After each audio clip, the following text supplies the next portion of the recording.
Bom dia a todos. Nós vamos dar início à reunião clínica do grupo de produção assistida aqui do Hospital Pérola Barton. E hoje, como novidade, é que nós, pela primeira vez, nós vamos transmitir online essa reunião para todos os colegas, médicos, embriologistas, profissionais da área que tenham interesse na reprodução assistida. Então, hoje, na nossa reunião, nós vamos apresentar 2 trabalhos científicos, vamos discutir, e vamos apresentar 2 casos clínicos também. A gente vai começar pelos artigos, e quem vai apresentar o primeiro é a doutora Heloísa, nossa R4, que vai apresentar um artigo sobre estimulação dupla em má respondedora. Heloísa, por favor, agora é com você.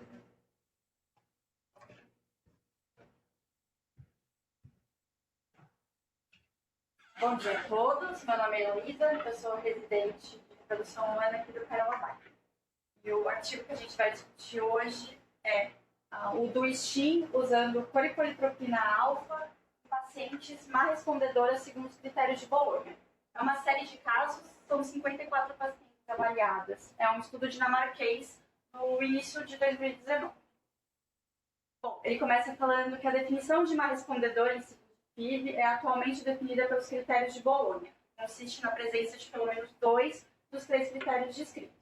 A idade maternal limitada, 40 anos ou mais, ou qualquer outro fator de risco para má resposta, como cirurgia ovariana prévia, histórico de quimioterapia, falência ovariana prematura, história prévia de má resposta em ciclo anterior, quando é recuperado menos que 3 oócitos no ciclo prévio dessa paciente, e quando os testes de reserva ovariana estão alterados. A contagem de folículos antrais menor que 5 ou 7, o AMH entre 0,5 e 1,1 nanograma por ml.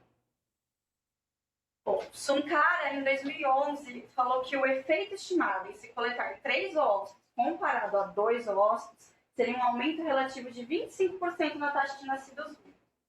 Baseando nisso, começou a procurar algum método alternativo para aumentar o número final de ósseos recuperados nas pacientes má respondedoras.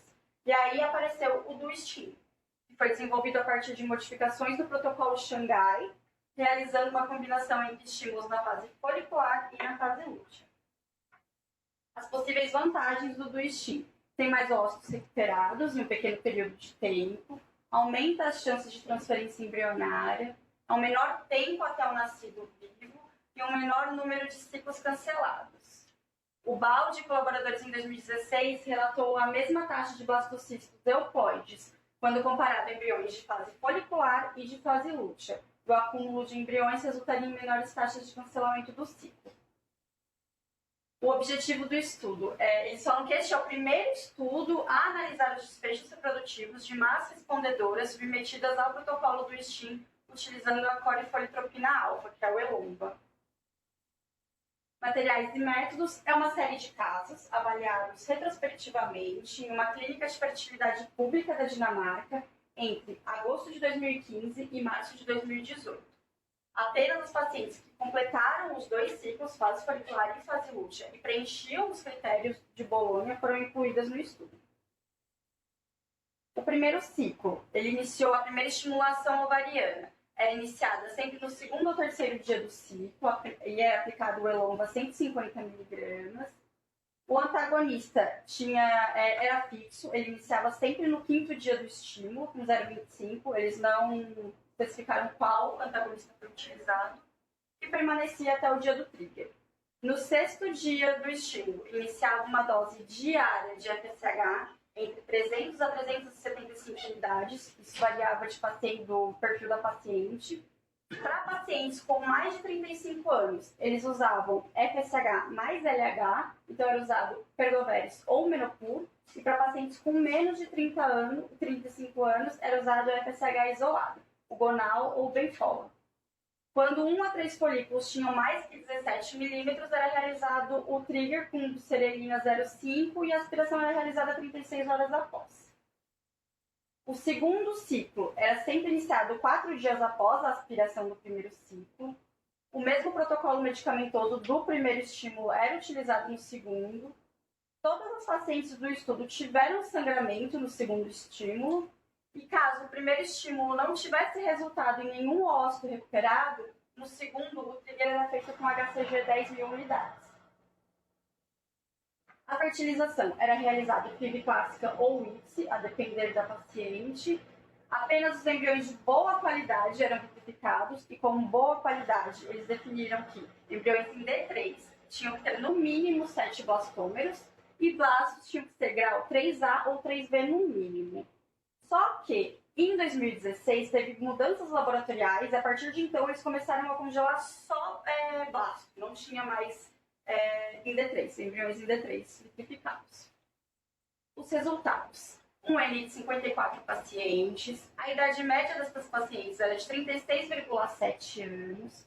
O IMC médio de 24,9 kg por metro quadrado. A média de contagem de folículos antrais foi de 4,4 por paciente. E a média de ciclos anteriores com falha para essas pacientes foi de 2,8 para cada. Aqui ele fala as características do STIM 1 e do STIM 2. Então, a média total de FSH ou FSH e LH utilizada, a média de dias de FSH utilizados e a média do número de ossos recuperados foi maior sempre no do STIM 2, no segundo estímulo, e teve significância estatística os 3 valores. Já o número de pacientes sem ossos recuperados, a média dos números de embriões vitrificados e a taxa de cancelamento não teve diferença significativa. Dos resultados também, 41% das pacientes, 22 das 54, não tiveram embriões criopreservados após os 2 estímulos. Um total de 32 pacientes realizaram ao menos uma transferência embrionária. A taxa de gravidez bioquímica por transferência foi de 47%, 21 pacientes das 45 transferências. Taxa de gravidez em curso por transferência, eles consideraram a idade total de 12 semanas, foi 24%, 11 pacientes das 45 transferências. Taxa de gravidez em curso por paciente foi de 20%, 11 pacientes das 54. E a taxa de aborto foi 48%, 10 das 21 que tiveram a gravidez bioquímica comprovada. Na discussão, ele refere que o achado de maior número de ossos captados no segundo estímulo pode ser devido ao fato do uso de uma quantidade significativamente maior de FSH ou FSH-LH nessas pacientes.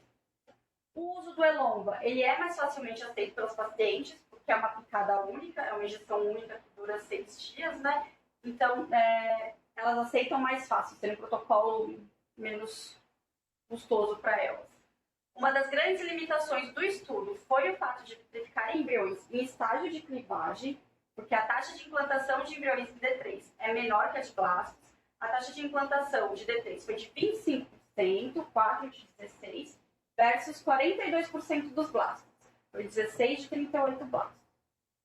Um outro grupo de pacientes que se beneficiariam do STIM seriam as pacientes oncológicas, que precisam fazer preservação de fertilidade.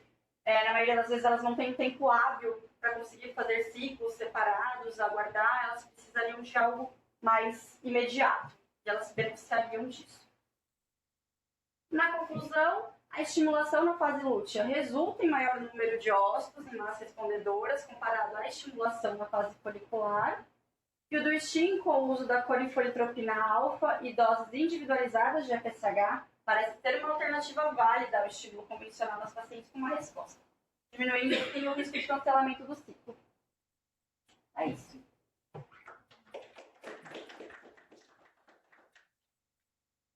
Bom, quem quer fazer um comentário?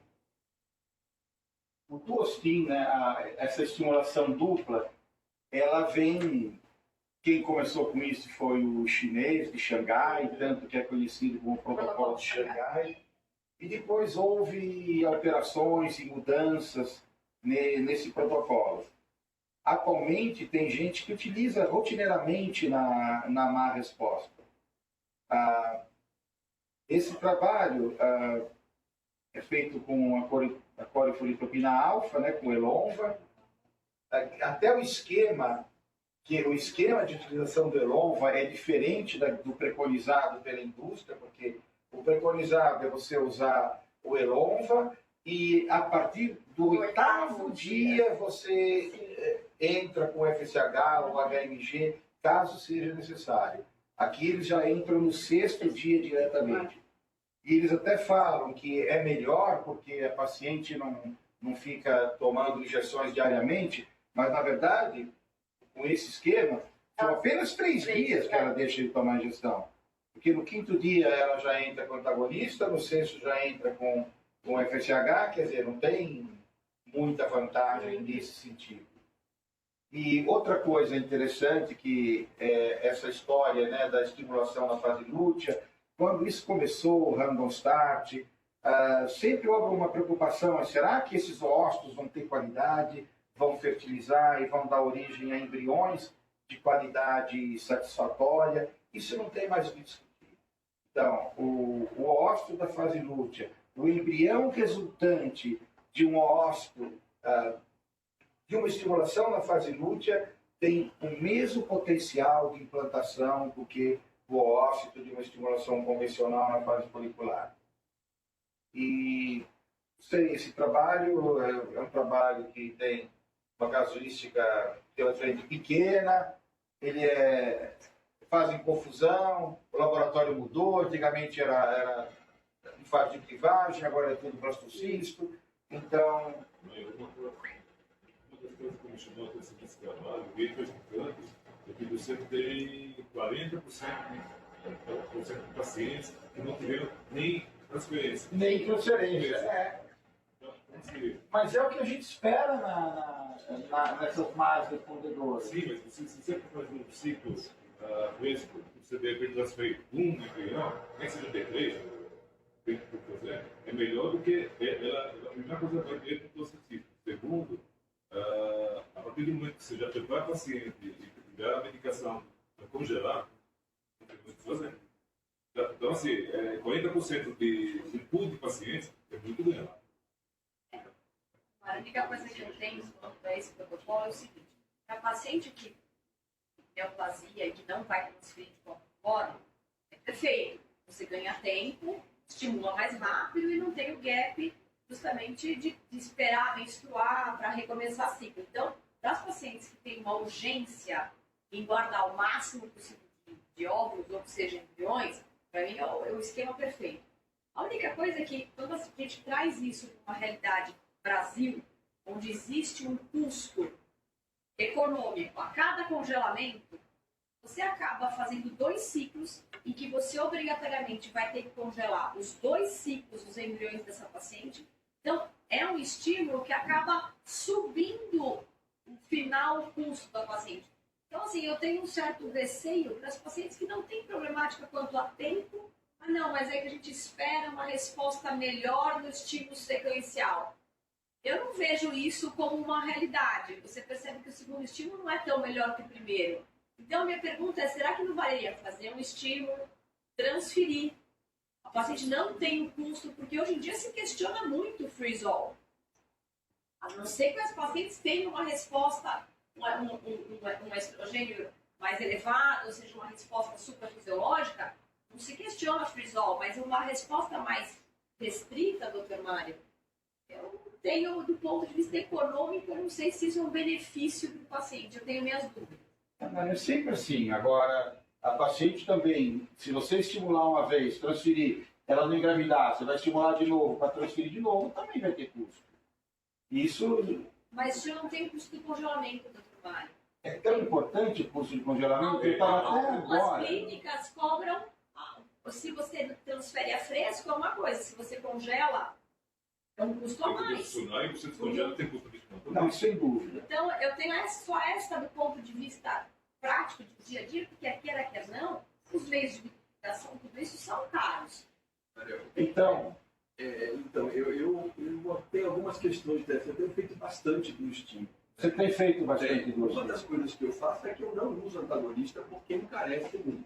É mais uma coisa cara. Não usa antagonista logo no primeiro ciclo? Nem no começo, nem para inibir o pico lá, porque não tem pico com o corpo lúteo presente.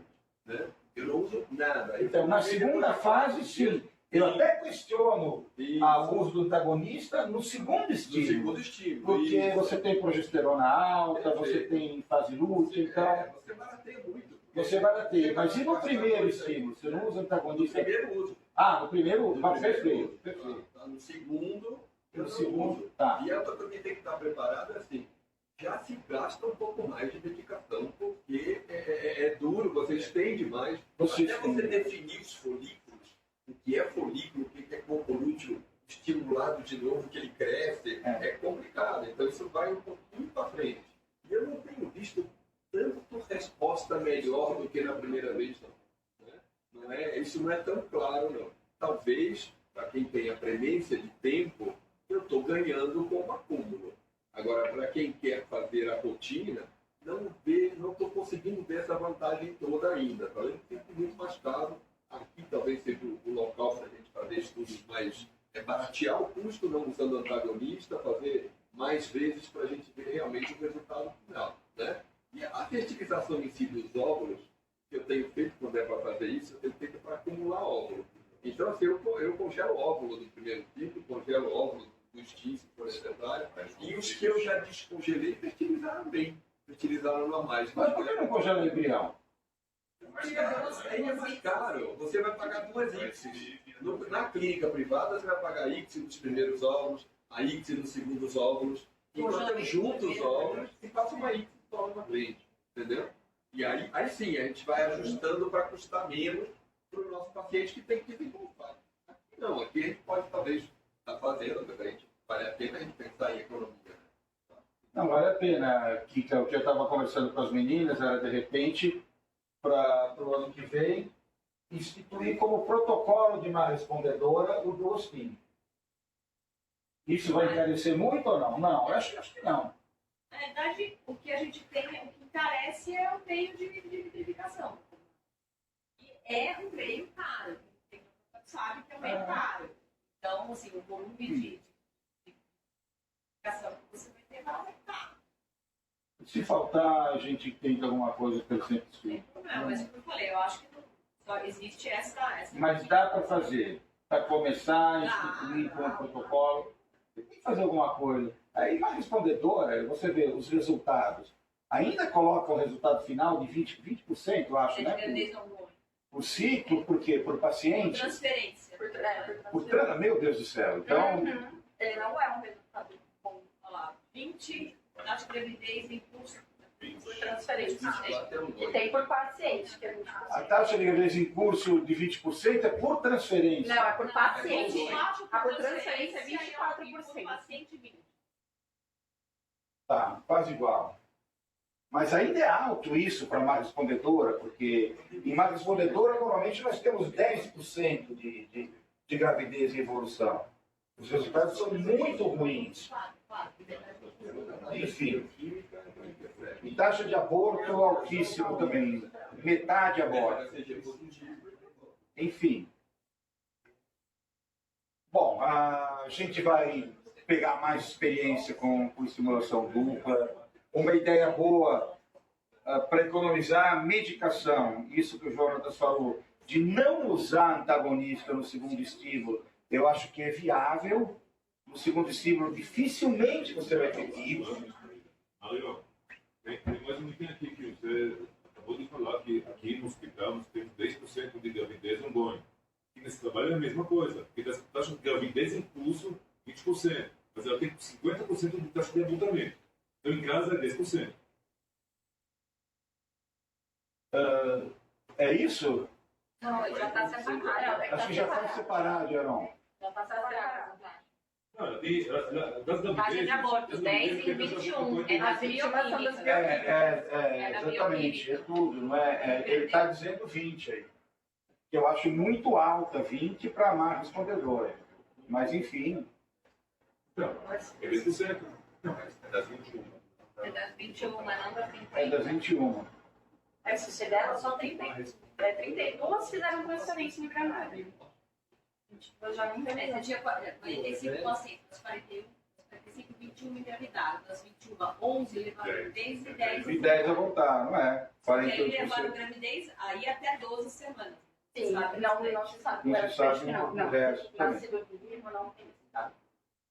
Muito bem, vamos passar para outro arquivo, que duas links, senão nós vamos ficar 2 horas falando de duas links. É a Amanda?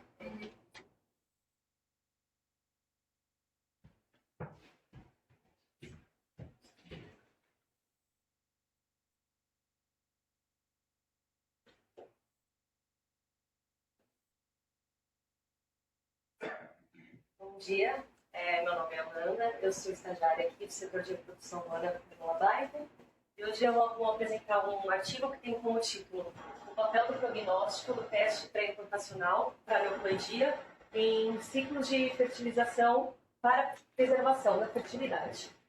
Foi publicada por uma universidade de Nova York e Chicago e na Fertility Spirit em setembro de 2019. Na introdução, eles pontuam o aumento da taxa de diagnóstico de câncer em jovens mundialmente e, com isso, né, o aumento da qualidade de vida e a necessidade de tratamentos gonadotóxicos. Para isso, no intuito delas preservarem a fertilização, existem 2 tratamentos de reprodução humana assistida padrões com essa finalidade: a criopreservação de oócitos e a criopreservação de embriões. Nesse sentido, esse teste genético pré-implantacional para neoploidia, ele permite melhor avaliação prognóstica do potencial reprodutivo dessa mulher, porque ele dá de antemão a qualidade dos embriões que ela já tem, otimiza as chances de gravidez após uma única transferência, dá maior segurança dessas pacientes que tem tempo limitado de se reproduzir, né, de constituir prole, e melhor aconselhamento do casal. O objetivo do estudo foi investigar a validade do uso desse teste genético pré-implantacional para neoploidia entre pacientes que buscam o serviço de oncopreservação. Foi um estudo de corte retrospectivo, com pacientes submetidas à fertilização in vitro com e sem PGTA, para oncopreservação entre janeiro de 2014 a abril de 2018.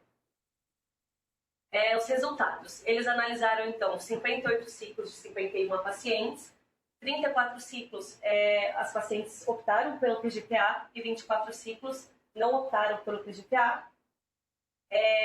Logo, eles já viram que o uso do PGTA ele veio aumentando na clínica com essa finalidade desde 2014 até 2018, sendo que 3 ciclos com PGTA foram feitos em 2014, 6 ciclos em 2015, 9 ciclos em 2016, 11 ciclos em 2007 e entre janeiro e abril de 2018 já eram 6 ciclos com PGTA. Vários diagnósticos de câncer foram estabelecidos, né, sendo que o principal dos 2 grupos foi o câncer de mama ainda. Também teve linfoma, câncer de endométrio, câncer de ovário, de colo e outros. Então, no nosso estudo, 22 pacientes não optaram por uma FIV com PGTA e 29 optaram pelo PGTA.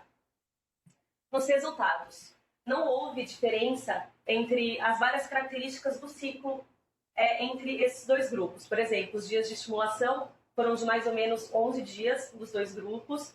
O tempo da consulta inicial para iniciar o ciclo, mais ou menos, é de 5 a 6 dias. O começo da consulta até o começo do estímulo, de 7 a 10 dias. Também o início, né, a fase do ciclo também não diferiu, sendo que as pacientes elas começaram tanto na fase folicular como na fase lútea em proporções semelhantes. Também houve semelhança entre as características dos desfechos dos tratamentos de reprodução assistida. Por exemplo, foi semelhante à idade das mulheres no início do ciclo, mais ou menos de 35 anos. O total de ciclos 24 e 34, né? Mas também não teve diferença significativa. As pacientes também fizeram um ciclo só, em taxas semelhantes, 20 e 24, porém, houve em pacientes que optaram pelo PGTA, por má resposta em não obter embriões euploides, elas tiveram que fazer um ciclo a mais. A taxa de blastocisto também foi bem semelhante, mais ou menos 5 para cada, nos dois grupos. A única coisa é que os embriões criopreservados, naquele grupo que só fez a preservação sem PGTA, conseguiram criopreservar 7 embriões, enquanto aqueles que fizeram PGTA apenas 3,5. A conclusão, então, do trabalho é que houve um aumento as pacientes estão optando mais pela criopreservação de embriões com PGTA, mas isso não limita e não exclui os outros tipos de métodos de criopreservação, como, por exemplo, de oócitos. O PGTA fornece informações mais precisas para esse casal sobre o futuro reprodutivo, que está limitado tanto de tempo como de condição psicológica. Ele seleciona embriões com maior probabilidade de gestação, porém, ele reduz a corte para futuras transferências. Houve uma taxa comparável de gravidez entre os embriões selecionados por PGTA e aqueles que fizeram a ICSI, né, os ócitos após a ICSI, em pacientes com idades semelhantes. Em alguns casos, os resultados não foram favoráveis do PGTA, não conseguiram embriões euploides, e isso obrigou os pacientes a realizar um segundo ciclo de estímulo. Como esperado, por essa razão também, os pacientes que não optaram por PGTA, eles tiveram mais embriões criopreservados para um futuro reprodutivo. E, por fim, o PGTA não prolongou o tempo, né? O tempo foi semelhante entre os dois grupos. A limitação do estudo é que ele foi um estudo retrospectivo, com uma pequena amostra, né? Avaliou só 58 ciclos, e teve uma influência positiva da clínica para a realização do PGTA, uma vez que a maior parte dos ciclos eles indicam o PGTA nesse serviço. Então, na conclusão final, o PGTA serve para aconselhar os pacientes, relatar o prognóstico e os benefícios de você saber da sua condição reprodutiva para o futuro, mas tem que ser comparados com os malefícios também, que são os custos financeiros e o risco de não ter embrião euploide no final de um tratamento inteiro de reprodução assistida. E eles pontuam também, quando você faz o PGTA, você elimina gastos desnecessários com a criopreservação de embriões aneuploides. E é isso.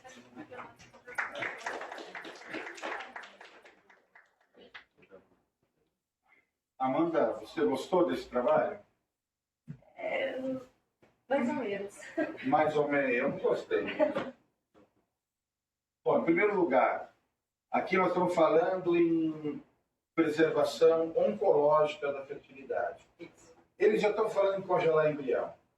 Nós preconizamos que sejam congelados oócitos, e não embriões.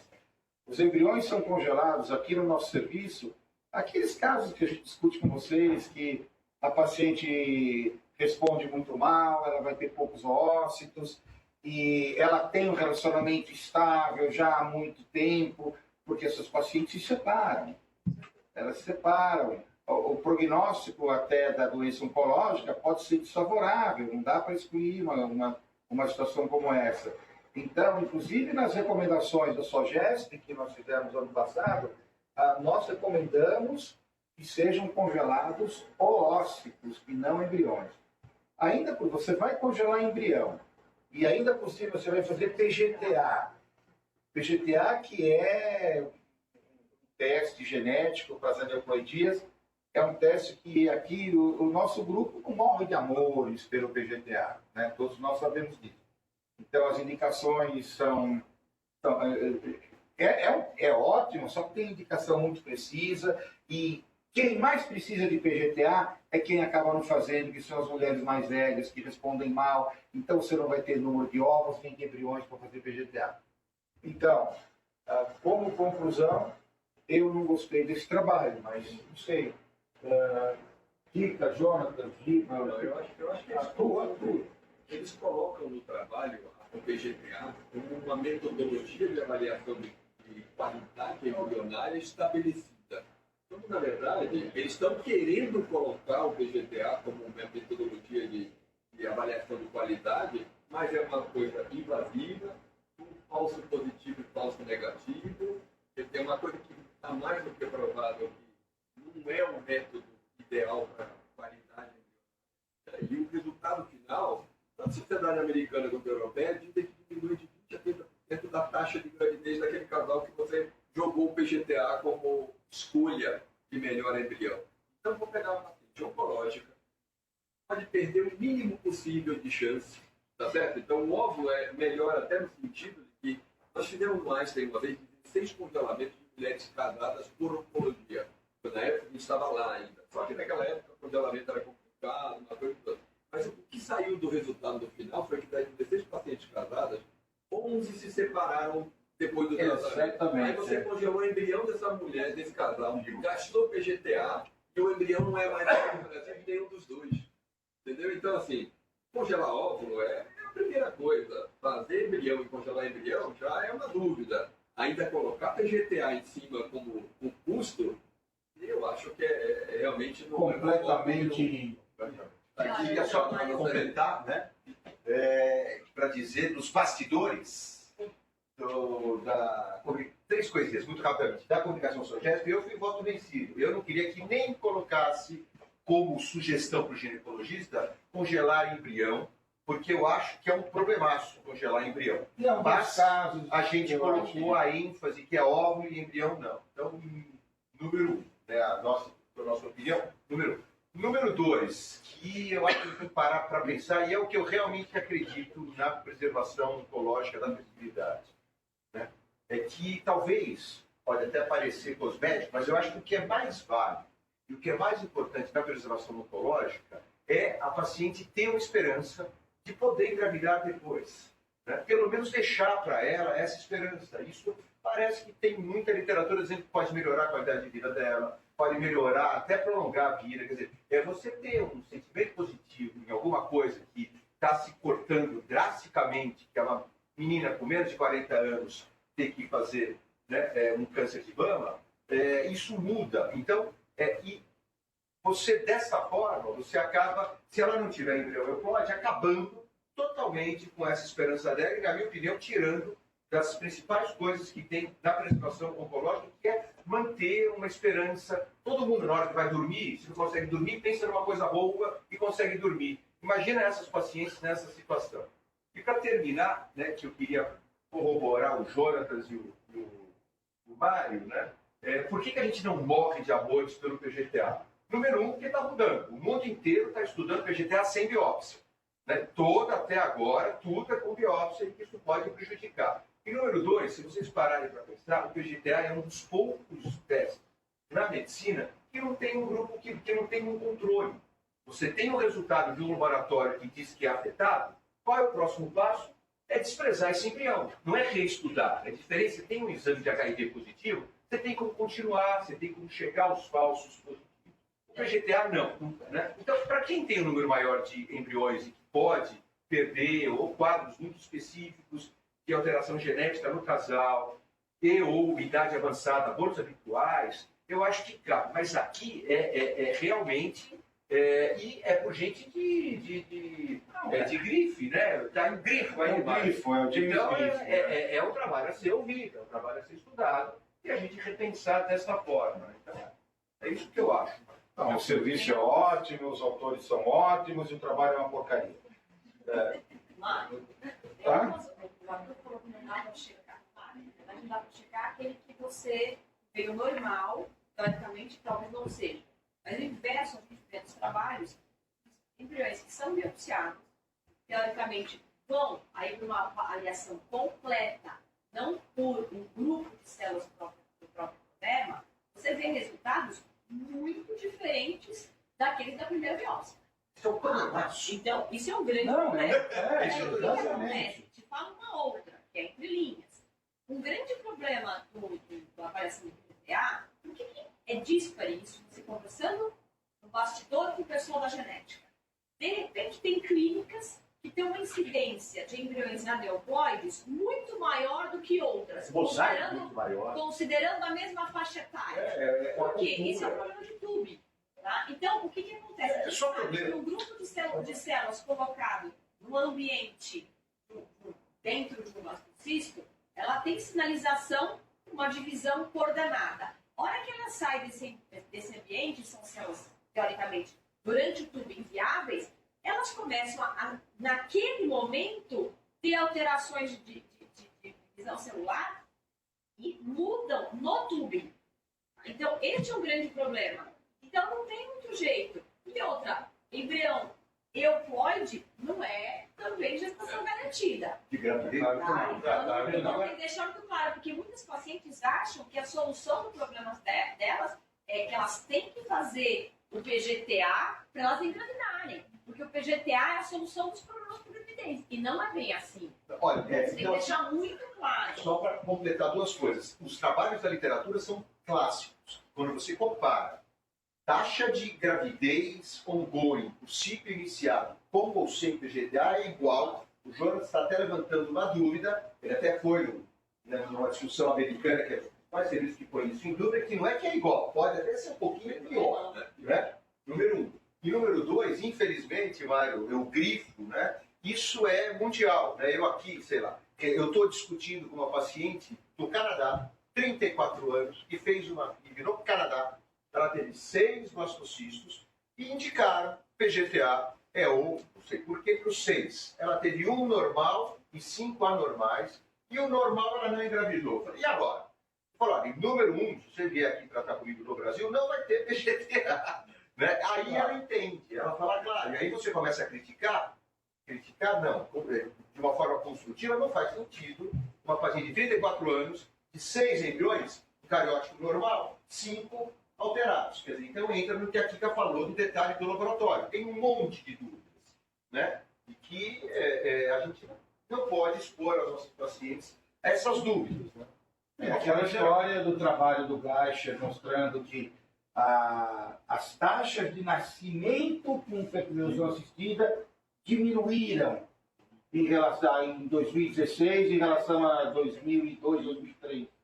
Eu acho que o PGTA é um dos grandes responsáveis por essa diminuição na taxa de nascimento. Mário, ele prova isso. Você sabe por quê? Nessa mesma curva, não sei se você até tem esse slide, João, nessa curva da queda dos nascidos vivos por tratamento, tem uma outra curva de aumento de PGTA. Então, assim, historicamente, nos Estados Unidos, até 2015, eles faziam de 4 a 5% dos ciclos PGTA.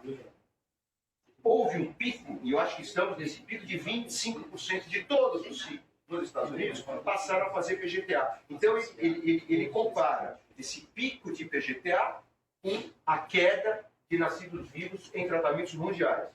Então, agora quem quer ver, não vê. Bom, pessoal, vamos lá para os casos clínicos, senão a gente não consegue cumprir o horário. Só faltou, né, Mário, um geneticista aqui para tentar defender. Mas assim, se você conversar com a Juliana Cruz, esse tipo de coisa, eles não defendem para todos os casos. A Juliana ela é veemente contra fazer todos os casos. Ela bate o pé e fala assim, ela é super pé no chão. Não é para fazer todo mundo. É para fazer caso específico.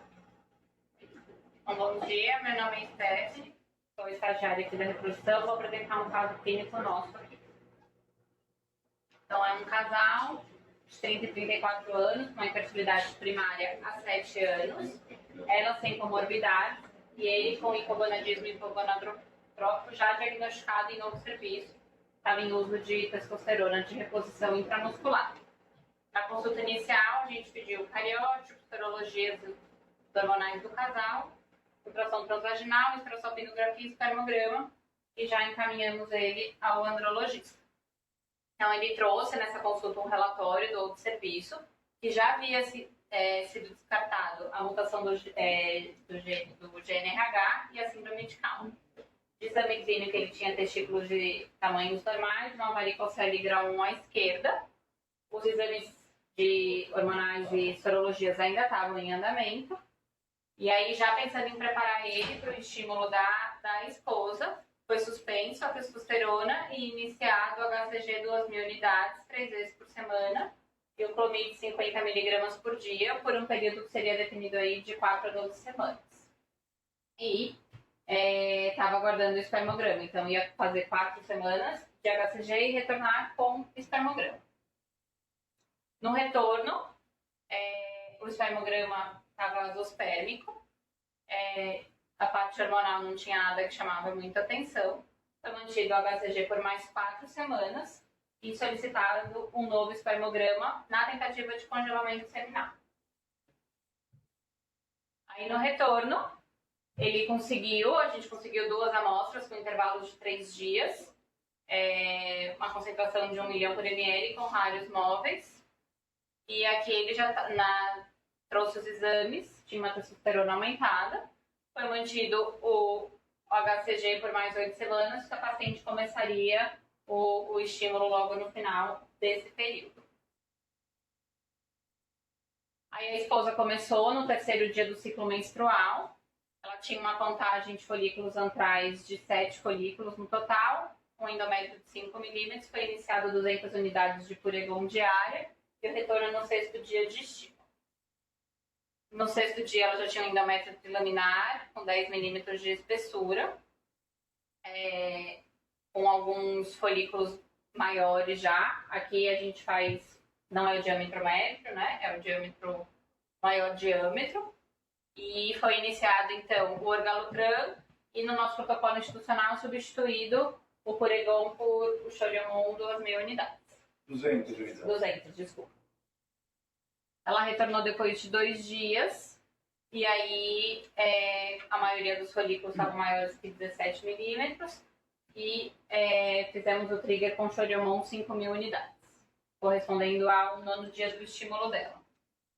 A aspiração foi feita 36 horas após o trigger, foram aspirados 11 ócitos, sendo 5 maduros, 2 M1, desses foram injetados esses 7, fertilizaram 3 e fizemos a transferência de 2 embriões de 3º dia. Nenhum embrião chegou a ser vitrificado e o beta-HCG dela foi negativo depois de 14 dias. Ela ficou programada para a gente fazer um 2º estímulo e nesse período ele passou novamente consulta com o andrologista. Foi optado então por manter o HCG 5.000 unidades para ele. No 2º estímulo, bastante semelhante, começou no 2º dia do ciclo menstrual, ela já tinha 13 folículos antrais de início, endométrio linear. Foi iniciado, então, Menopur 225 unidades diária, retornou no 6º dia. A gente substituiu o Menopur pelo Choriamon 200 unidades, iniciou o Orgalutran, ela retornou no 8º dia, e aí a maioria dos folículos já tinham diâmetros maiores que 15. Agendamos o trigger no 10º dia do estímulo com 5.000 unidades de Choriamon.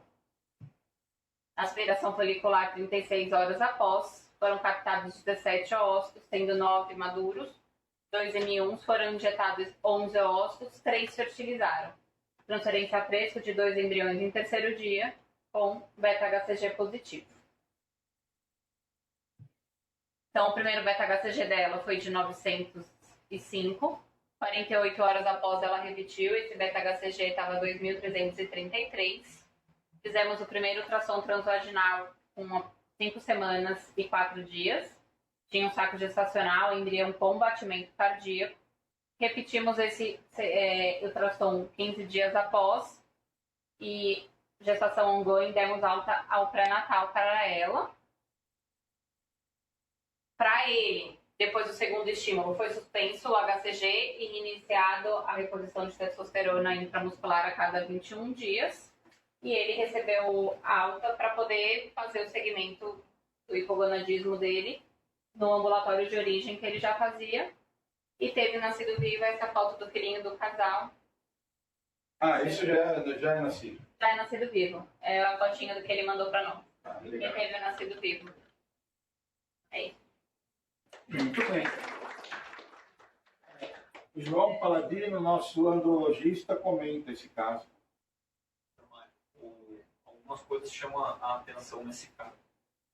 O paciente jovem, mas que teve um diagnóstico tardio com mais de 20 anos, ele conseguiu ter o diagnóstico de hipogonadismo hipogonadotrófico, foi estimulado para ter a puberdade com testosterona, e a gente sabe que quanto maior o tempo de testosterona, isso pode ter uma repercussão em cima do tamanho testicular e também no tempo para a recuperação de espermatozoide a partir do momento que a gente começa a estimular o paciente com HCG. Na literatura, a média para você conseguir recuperar espermatozoide vai entre 6 a 7 meses, com relatos até 24 meses de estimulação para você conseguir recuperar espermatozoide. Você tem um escalonamento. A partir seria o início com HCG, se não funcionar com HCG, associar o HMG e você pensar em fazer FSH recombinante também se você tiver falhas sequenciais de não conseguir recuperar espermatozoide.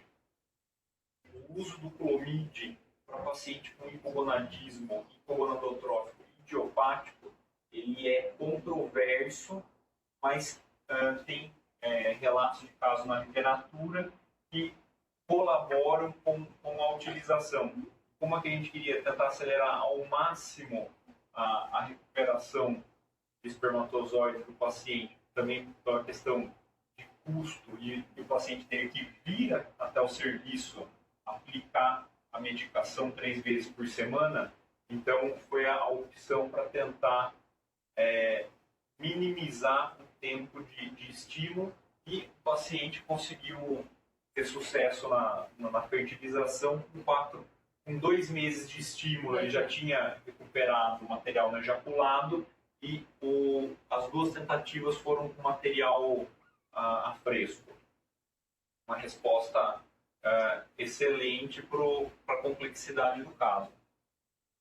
E agora o segmento dele, ele se mantém só com reposição? Só com reposição. O paciente com hipogonadismo e hipogonadotrófico que não queira atingir paternidade, no caso masculino, você faz só a reposição com testosterona. E no caso ele já vinha com o uso de testosterona intramuscular de curta duração, também por uma questão de custo. Ok. O uso crônico da testosterona por longo período de tempo, vamos supor que daqui a 5 anos ele queira um outro filho. O uso crônico da testosterona vai prejudicar a espermatogênese daqui a 5 anos? E a gente sabe que o uso crônico de testosterona, seja em níveis fisiológicos ou níveis suprafisiológicos, pensando em pacientes que fazem uso de anabolizante ou por motivo estético ou competitivo, você tem a piora da reserva testicular. Então, a gente não consegue dizer se esse paciente for tentar um novo ciclo em 5 anos, você consegue recuperar. Pacientes com hipogonadismo e hipogonadotrófico têm uma resposta melhor ao estímulo com HCG do que, por exemplo, pacientes que ficaram em azospermia por conta do uso de anabolizante. Ok. Obrigado, Stephanie. Vamos para o último caso. A Mariana, que vai nos falar sobre um casinho clínico de preservação de fertilidade.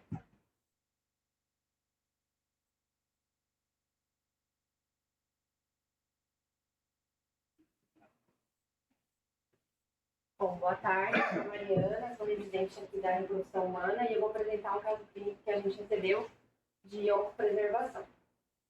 É uma paciente de 24 anos, solteira, não tinha nenhuma patologia prévia, unigesto, nunca tinha engravidado e como método anticoncepcional ela fazia uso contínuo de ciclo 21.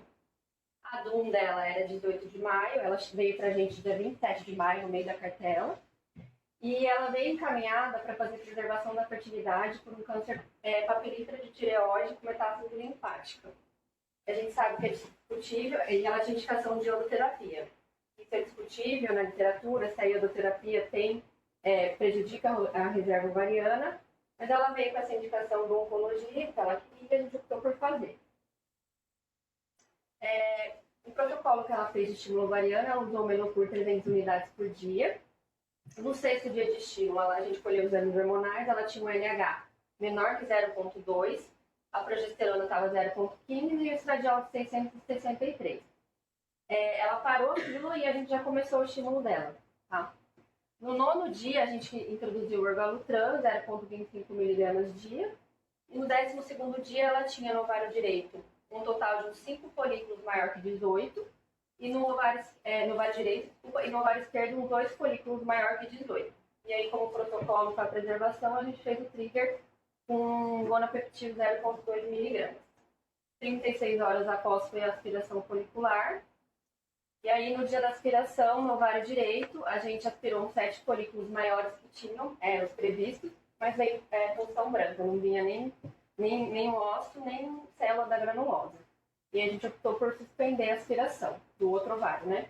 Aí a gente refez o trigger com Choromon 5.000 unidades, às 20 horas, por uma questão de horário do laboratório, e reaspirou, né? Na verdade, aspirou o ovário esquerdo 36 horas após. E aí foram aspirados 13 óvulos maduros no ovário esquerdo. A gente coletou exames hormonais no dia do trigger, só que a gente acaba tendo acesso uns dias depois. E aí a gente tinha um LH no dia do trigger menor que 0,2, uma progesterona de 0,69 e o estradiol maior que 1000. E a gente trouxe esse caso para discutir aí como caso de falha do trigger, né? Falha do trigger com agonista nessa paciente. Muito bem. Bom, assim, esse caso tem algumas coisas que a gente pode discutir. Como você bem falou, o primeiro deles é congelar óvulos numa menina de 24 anos que vai ser submetida à radioterapia. É muito discutível. No entanto, tem trabalhos recentes na literatura que até questionam que realmente isso pode levar a uma diminuição da reserva.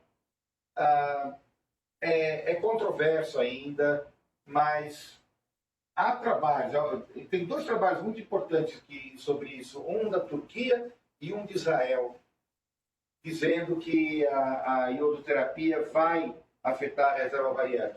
Nós optamos por fazer, e quando vem uma indicação, a paciente tem vontade de fazer, a gente faz. É muito raro que isso aconteça, porque 90% dos nossos casos são câncer de mama. E nós estamos fazendo aí 10 por mês, um volume muito alto. Esse é o primeiro aspecto. O segundo aspecto é o trigger com um agonista. Aqui, no caso, a gente já devia ter desconfiado que podia dar alguma coisa errada com o LH no E6. O LH é 0,2, menor que 0,2, indetectável, é muito baixo. E quando o LH é baixo, existe uma possibilidade razoável de que o trigger com o agonista não seja a melhor opção, não seja suficiente para que a gente consiga coletar um bom número de óvulos com uma boa maturidade. Então, aí nós dosamos o LH no dia do trigger. No dia do trigger, a gente não consegue ter o LH disponível para a gente analisar, o que também é discutível, porque a paciente está sob efeito do antagonista no dia do trigger, então às vezes o bloqueio é muito acentuado, você tem um LH muito baixo, e isso não corresponde à realidade do que acontece com a hipófise dessa moça. Então, o melhor é você se basear no LH basal e não no LH do dia do trigger. Mas, enfim, o importante, eu acho, nesse caso, é que a gente tenha conhecimento de que, em algumas situações, o trigger com agonista pode falhar, tanto levando à punção branca, como levando a uma coleta de uma menor quantidade de ócitos ou uma menor quantidade de ócitos maduros. Aí, nesse caso em particular, nós, quando vimos que a punção era branca, as embriologistas falaram, não tem nem célula, a gente parou, tá? A melhor das situações seria fazer o trigger com HCG imediatamente funcionar na noite do dia seguinte, que para nós é inviável. Então, nós fizemos o HCG às 20 horas e programamos a punção para 36 horas depois. É claro que nesses casos você tem que ter cuidado para ver se esses folículos estão lá e não romperam.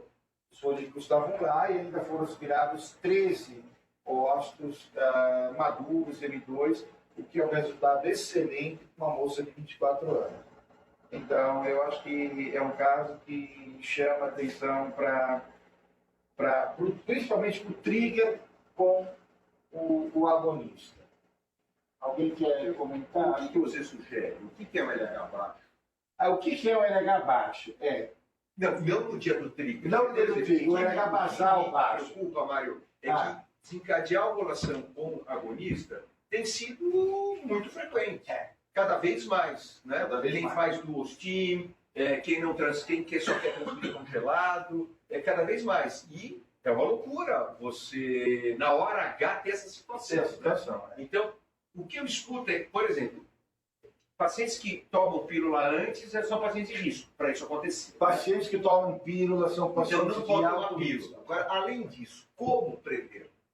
Como prever? A única maneira que você tem de prever é fazer um LH basal. Se o LH basal for indetectável, ou como nesse caso, menor que 0,1, menor que 0,2, ela não é candidata. Ela não é candidata ao trigger com agonista. Na literatura, você tem referências de LH abaixo de 2 e até abaixo de 5. No serviço do Humanitas da Itália, que a Camila, nossa ex-residente, foi passar lá, eles consideram um LH abaixo de 5 como de risco para trigger com agonista. Eu acho que isso já está sendo discutido. Está sendo discutido. Eu, pessoalmente, não levo isso em conta. Eu levo a pílula, não o LH. Mesmo se você não levar o LH em conta e fizer em todo mundo, a possibilidade de falha do trigger é 2%. 2 a 5% é baixa. Então, na imensa maioria dos casos, você vai conseguir ócitos maduros em boa quantidade. Eu acho que você tem que... não custa a gente dosar o LH na hora de começar o estímulo. Claro, isso é por isso que eu estou perguntando. E se for muito baixo, você tem que ver a resposta lá no fim também. E se você tiver uma quantidade enorme com risco de hiperestímulo, paciência, você faz o agonista e acabou. Agora, se não houver risco de hiperestímulo, você pode fazer um HCG ou um duplo trigger, você tem uma quantidade maior de folículos. Eu acho que esse caso é para mostrar que isso pode acontecer, para a gente ficar com... E nem sempre o trigger com agonista pode ser eficiente.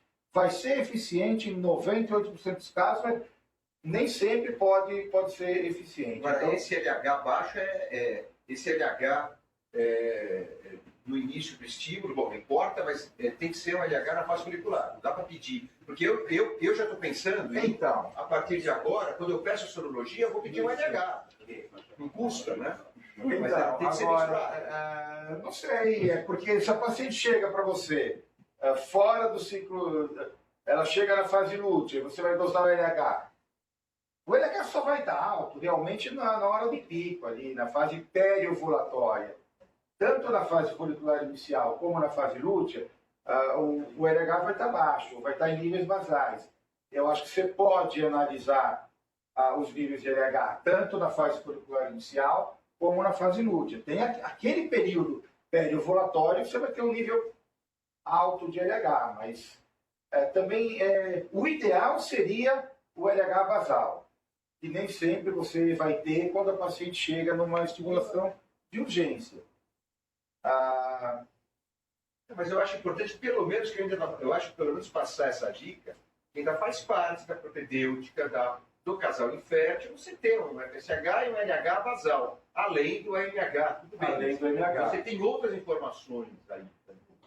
E no caso de preservação de fertilidade, não dá tempo de você ter LH, então é outra história. É que tem aumentado essa história de desencadear.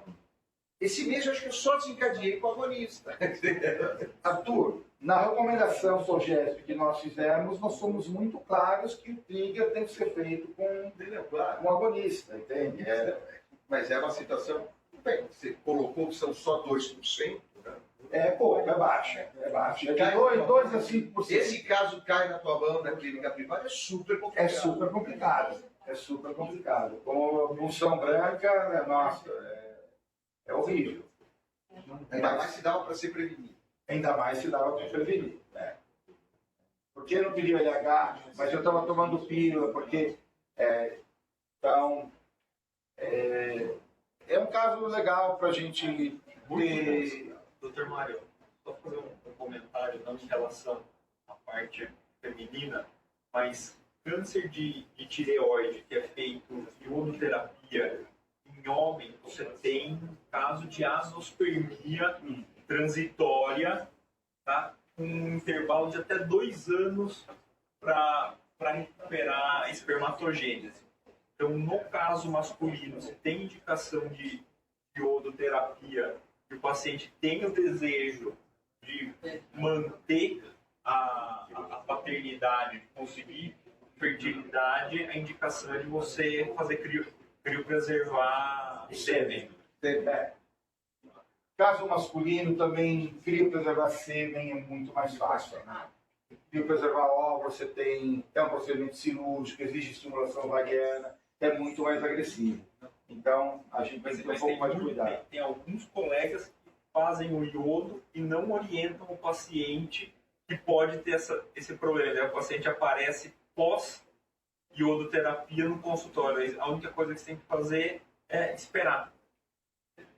Então tem essa situação. Na parte feminina, que eu saiba, também não tem nada. Tem, como eu falei, alguns trabalhos bem recentes mostrando que pode afetar a reserva ovariana. Então, aqui, como a gente consegue fazer, é tranquilo, então nós optamos por fazer. Ok, Mariana, obrigado. Então, acho que nós vamos encerrar a Carnaval. Bom carnaval, isso, bom carnaval para todo mundo. E eu queria agradecer as minhas residentes que vão embora, vão deixar, nós vamos trocar de residentes. A única coisa que eu posso dizer é que foi muito legal conviver com vocês esse ano. Obrigado.